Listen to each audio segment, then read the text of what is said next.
Welcome to another edition of Geopolitics and Empire, coming to you live from, as I like to say, narco territory, Michoacan. And I have with me for the first time, finally, John Bush of livefree.academy. What's happening, John? Nothing much, just enjoying this incredible event. Yeah, it's my third year here in a row, and I've been enjoying it very much. You were, I think, one of the original co-founders, right? Yeah, Derek and I launched the People's Reset Initiative, or the activation, as we like to call it. I think it was 2021. As soon as we started hearing rumblings about the Great Reset, might have been 2020, we're like, what are we going to do about this? Everyone's freaking out, and the typical, tons of journalism and a lot of reaction and fear. So we thought, why not use this as an opportunity to present an alternative future? And that's really what the message is with the Greater Reset now, the People's Reset. What can we do to create a world in alignment with our values? And I want to spend most of my time on solutions with you, but before getting to that, just maybe get a 1 or 2 minute encapsulation from your point of view.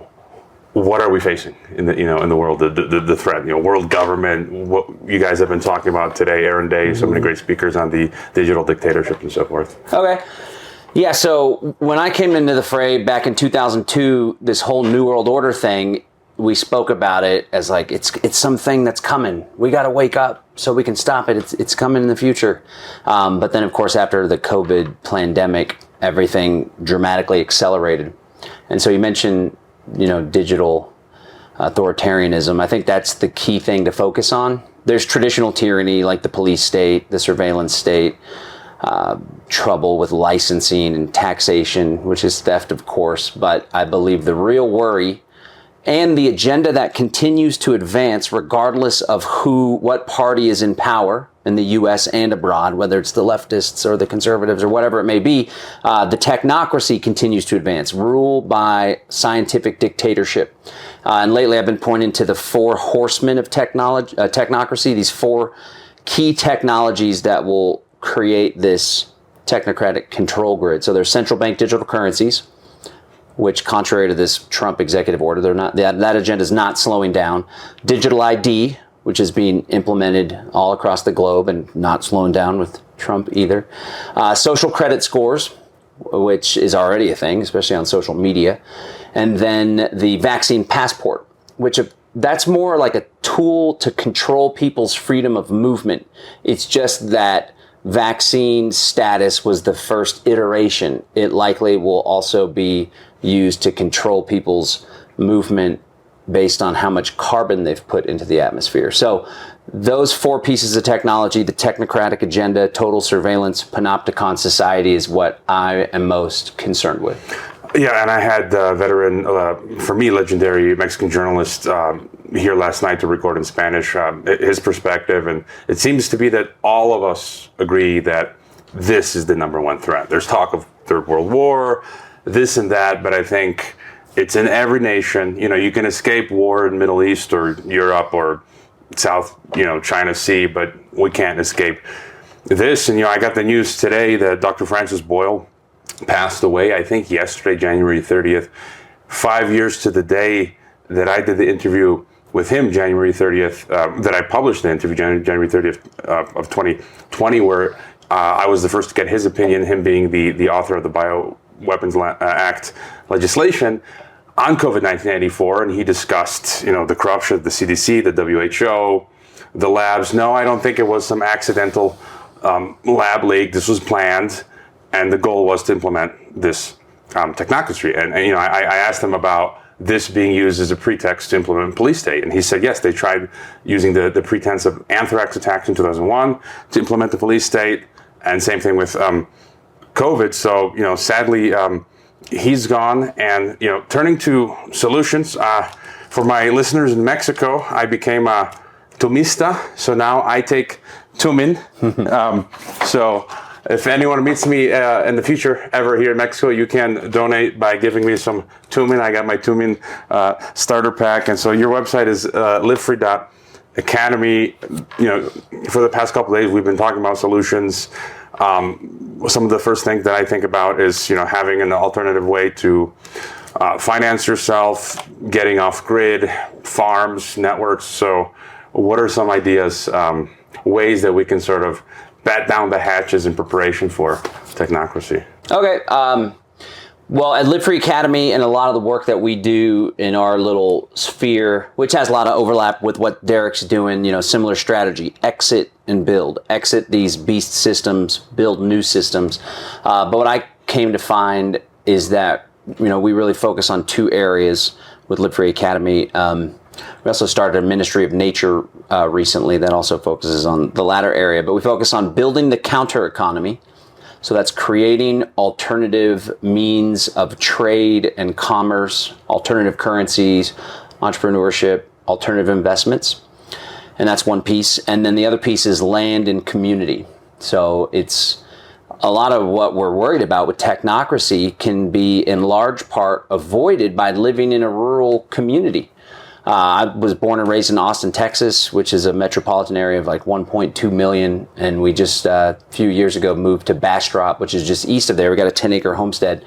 But even the downtown Bastrop area, which is like a city of 8,000, there's some cameras here and there, but there's no hardcore surveillance state. You really can't see that there's technocracy there. So we highly encourage people to get out of the cities, to acquire land, to own land if they can, or to at least move on to someone's property or have an RV in a rural area. And then, of course, begin getting prepared and homesteading, getting off the grid, growing your own food, ideally, storing food, or at least connecting with local farmers, and then building tight-knit communities. Whether you live on the same property cooperatively, which I believe to be the ideal. Not everybody wants that. Or at least you're connected with a strong number of neighbors and other people in your area that you support one another, get each other's back, trade amongst one another. I think those two areas are of the critical importance. There's other areas, health and stuff, right? But I think these two are paramount in relation to what it is that we're facing. Yeah, so I think one of the goals is if someone can, move from the urban to the rural, or at least if you can't afford, have a second, Plan B location waiting for you in the rural area that you've developed. I think it might be interesting for someone, maybe you guys, to do a course or examine. There are people perhaps that live in urban areas in Mexico, in the United States, in Europe, in Asia that cannot afford or are a long way from affording a rural retreat. Maybe ways, techniques that they can use to, while living in an urban area, to survive what I call the algorithm ghetto. Just any thoughts? Have you ever thought about that? For if you have to live in an urban area, what bag of tricks might help give you freedom for a longer period of time? Sure. Yeah, we've done workshops in the past about food preparedness, and we always try to mix in for folks that are in the city. We don't want to leave our brothers and cities in the city behind. One thing I do want to share, though, a lot of people desire to have a piece of land, and of course, it's easier said than done in a place like Texas where there's tons of land and it's relatively affordable compared to somewhere in the UK, for example. But it's not a question of not being able to afford it, which a lot of people tell themselves, oh, John's always talking about buying land and moving out to the country. I can't afford that. I can barely afford rent.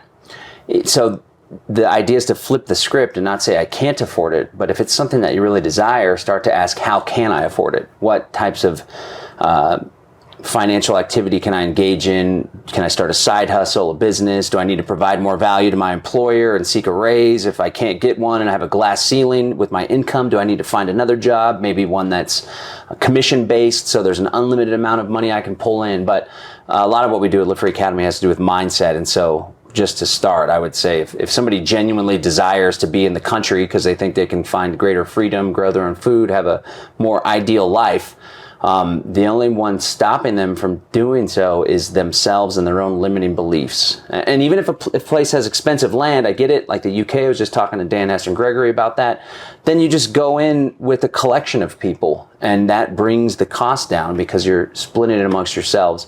So I just want to throw that out there. But I mean, ultimately, at the end of the day, you can still grow food on a small piece of, like your backyard.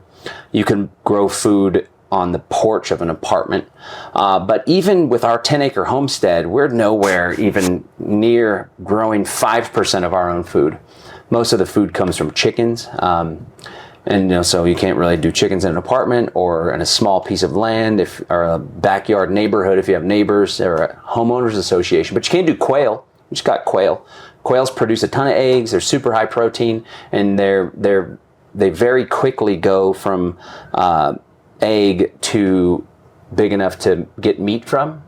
So that's one thing. Figure out creative ways to grow your own food. Secondly, and more importantly, I would say, is build tight-knit relationships with local food producers.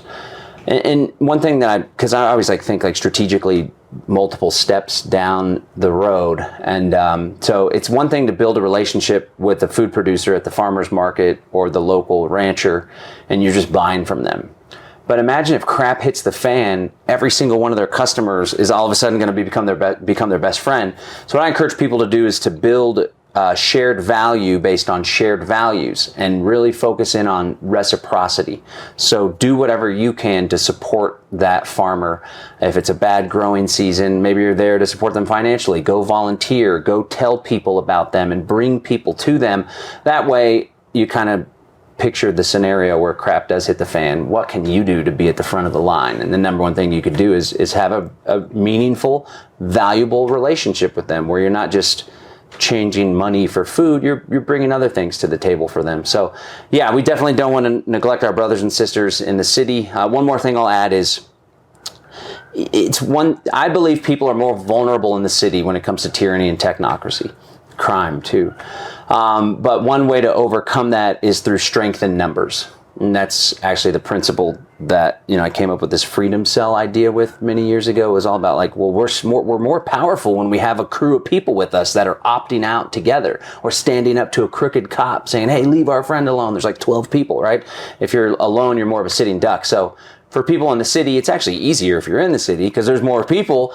Get out, meet people, strike up conversations, figure out ways to, use the local news item to parlay that conversation into government's corrupt, and there's other ways to do things. And for people that may feel a little uncomfortable or have social anxiety, I would come back to the mindset piece, and you got to work on overcoming those limiting beliefs and putting yourself out there and meeting people.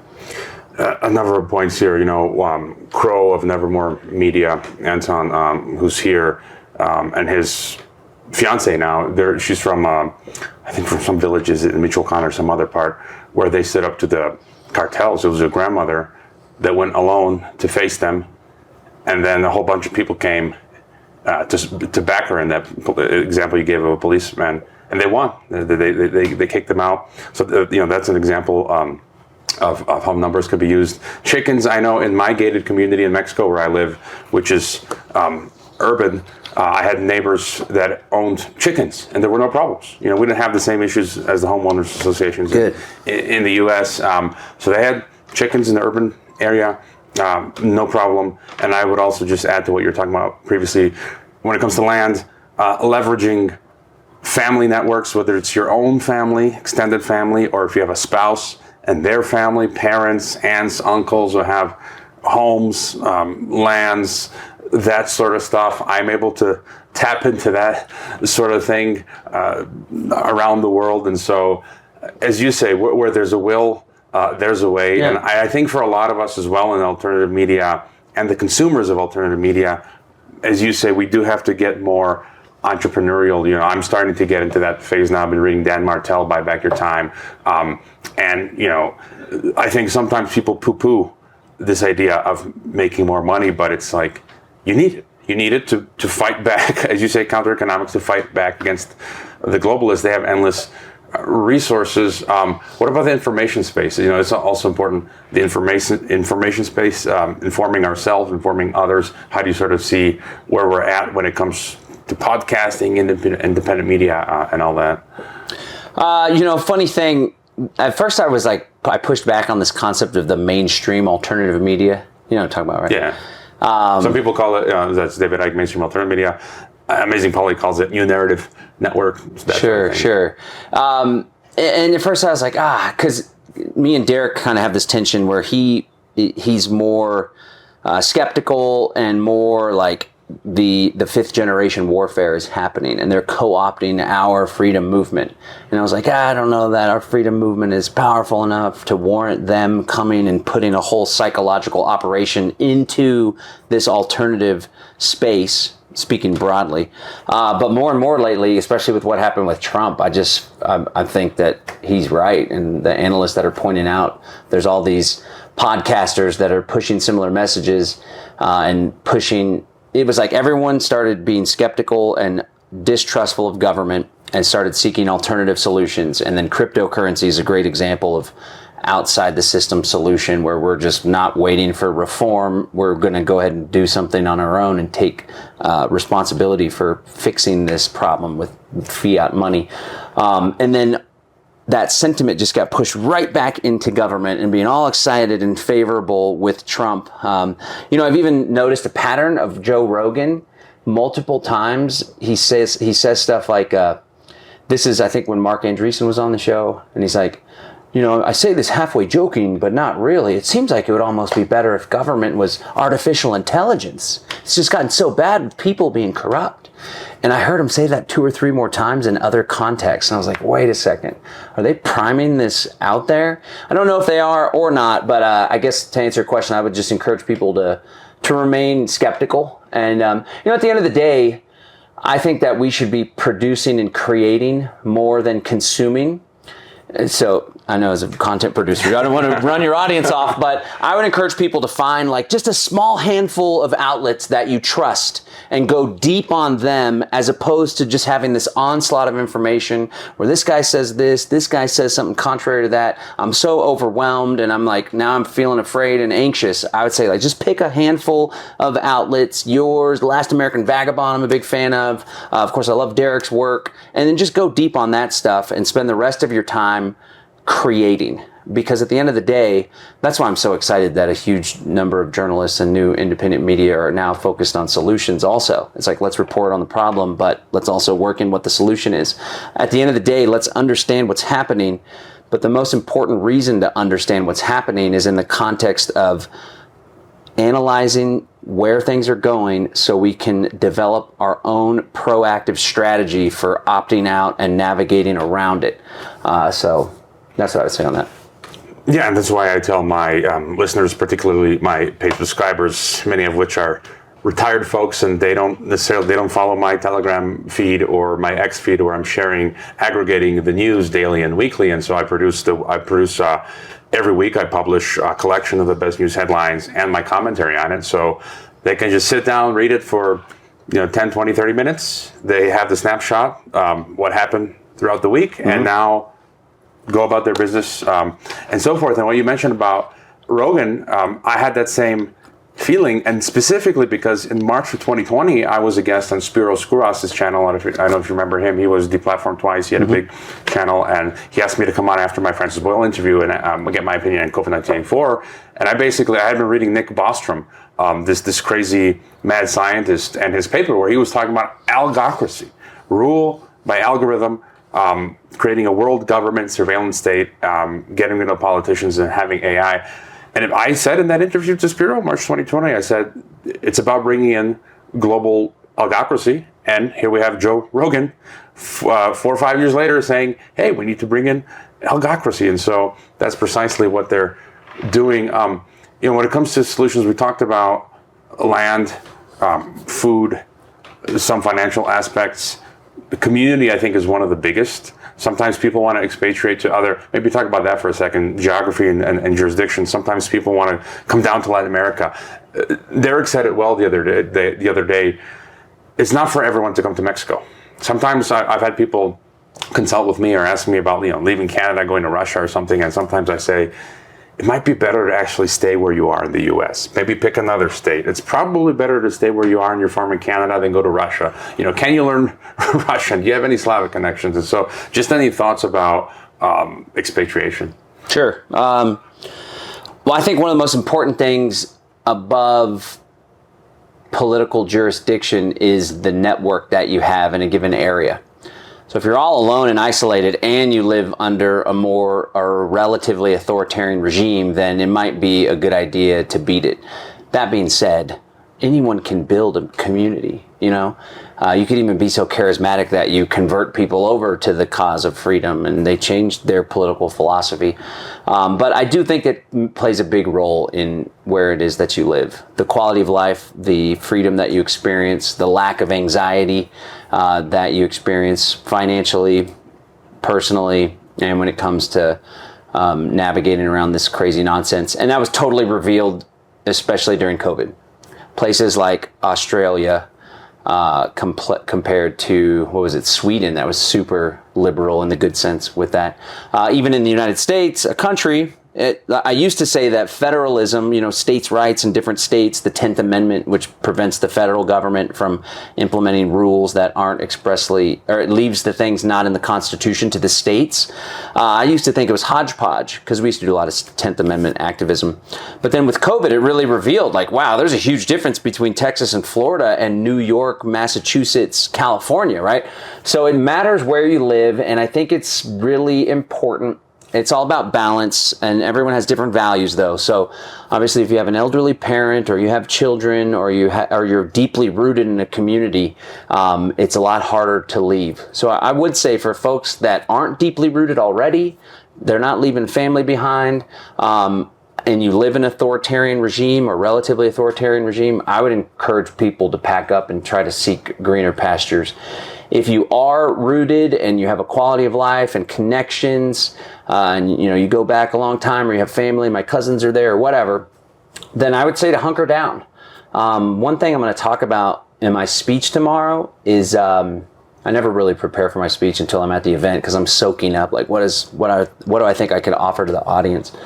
But one thing that I took away multiple times already is I think that we need to have a level of acceptance about the fact that this is a never-ending struggle. We're going to die, and there's still going to be a struggle against the New World Order.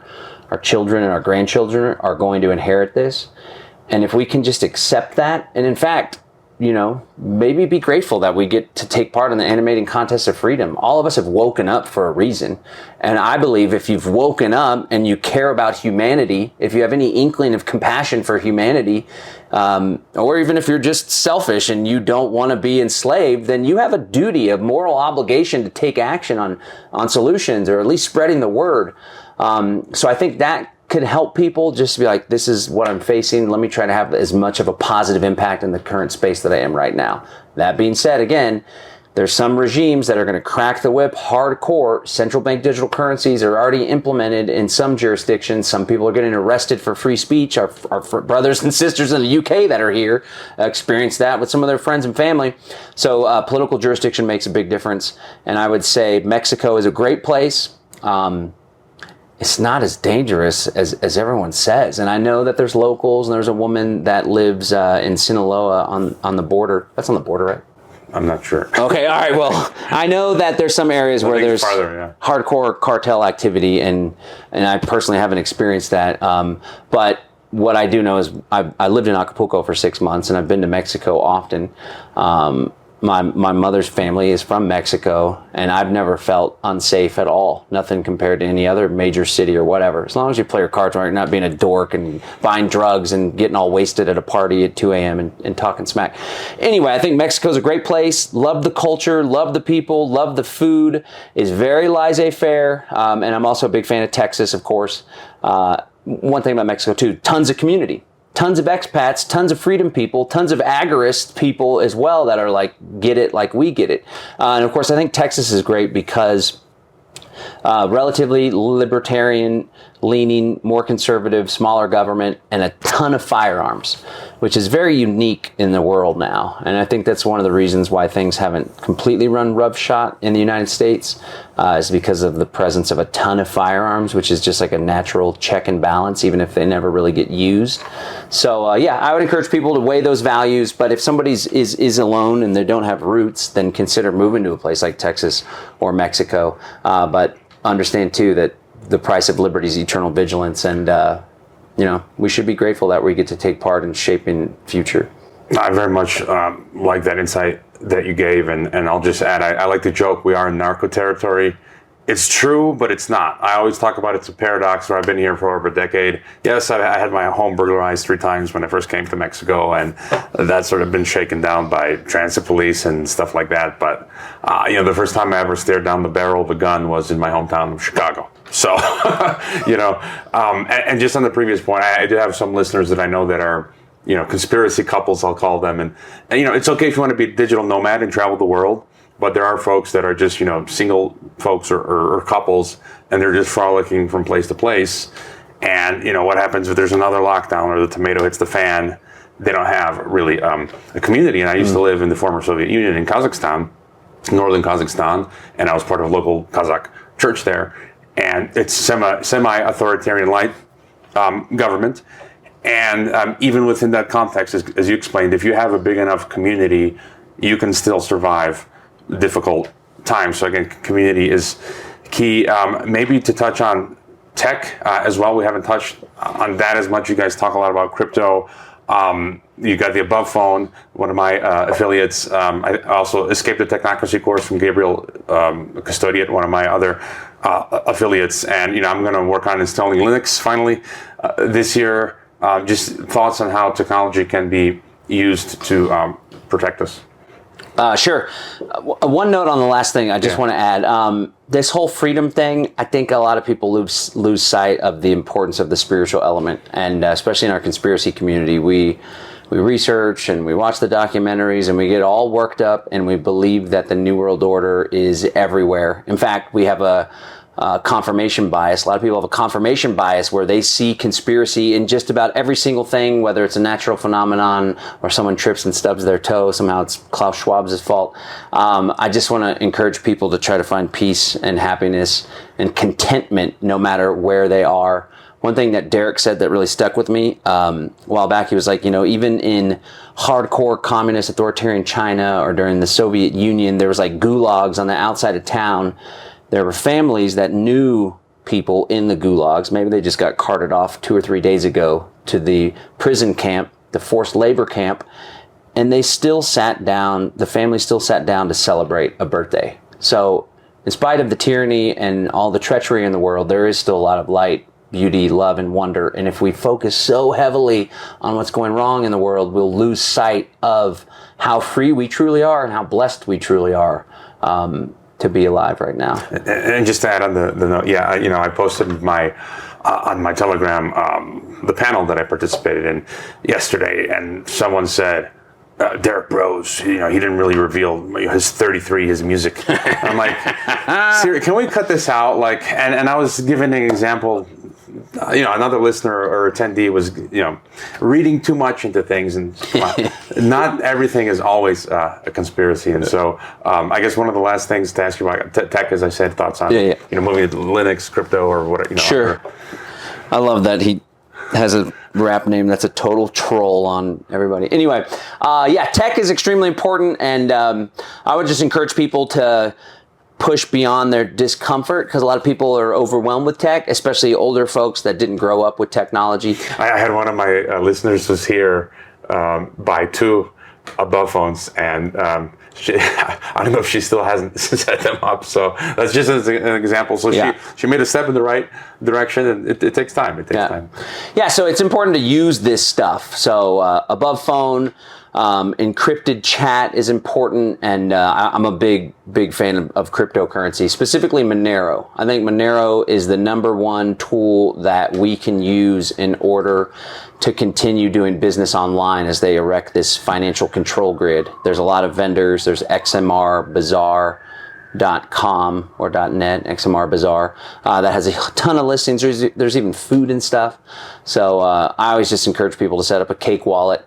And a lot of people are like, oh, I don't understand it. I need to understand it, or at least not be so anxious about it before I can get started. But in all reality, you can just install a crypto wallet and then make sure you back it up. So you go to the App Store, Play Store, if you're on an Above phone, the Aurora Store, I think it's called, or you go to cakewallet.com. You can download it on your smartphone. There's also desktop apps for a program on your computer. And then you just download the wallet. Now that you have a wallet, you're basically onboarded into the space. You're capable of receiving cryptocurrency from someone.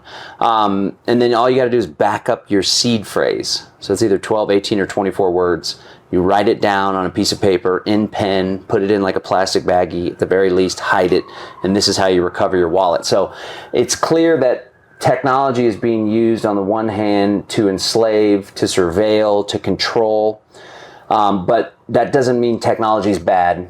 And we should not seed technology. We shouldn't seed blockchain. We shouldn't seed AI to our enemies. There are applications that we can use in order to have better freedom, have more privacy, be able to continue to do business with other freedom people as this CBDC system gets erected. So big fan of Cake Wallet, big fan of Monero. And for folks, I deal with a lot of people with Live Free Academy. We do a whole lot of crypto courses, and there's a lot of people that are anxious and overwhelmed by tech. I would just encourage you to download the wallet, come to an event like this, and come up to someone like myself or any other folks that are involved in crypto and be like, hey, I have 100 pesos. Can I buy some Monero? And then boom, you have your first Monero. You could turn around and take that Monero with a friend that's maybe new also and be like, hey, do you want to buy $5 of Monero from me? And now you're kind of already starting to feel it can be demystified. Now there is still a little bit of a learning curve, but the best way to learn is experience. And people need to learn now. One last thing I want to say on that is, become familiar and comfortable with these tools, encrypted messaging, cryptocurrency, alternative social media platforms, alternative operating systems. Become comfortable with that now. You don't want to be scrambling. I believe we're in a frog in the boiling pot, slow road to technocracy. Maybe not even by 2030 will it be fully implemented everywhere. Some places it will be, but let's not lose sight of the fact that the predator class uses false flag attacks. They use problem reaction solution. So it could be a cyber attack, it could be something blamed on China, it could be a legitimate attack, EMP, or some financial virus that gets implemented in the banking system in the US goes down, or whatever it may be, and boom, the CBDC thing is fast-tracked, or now digital ID is required to access the internet, even something as what seemingly controlled as the internet. There's alternative decentralized mesh networks. Meshtastic is one of them. Hakeem talks a lot about BChat. And so these are important tools. And the point is to learn this stuff now so you're not scrambling if the technocracy gets fast-tracked through some sort of false flag. Yeah, and you mentioned Cakewalk and Aaron Day. I'm a huge fan of his. I had him on my TNT show previously. Aaron Day? Yeah. Total badass. Yeah, and I'm going to basically go to his website. That's going to be, he's got all of the stuff there, and people can just use that as the resource. He'll be on the next podcast talking to him tomorrow. And so this was a mini crash course. Thanks for coming on. Tell us real quick, your best website, services, where people can find you and all that.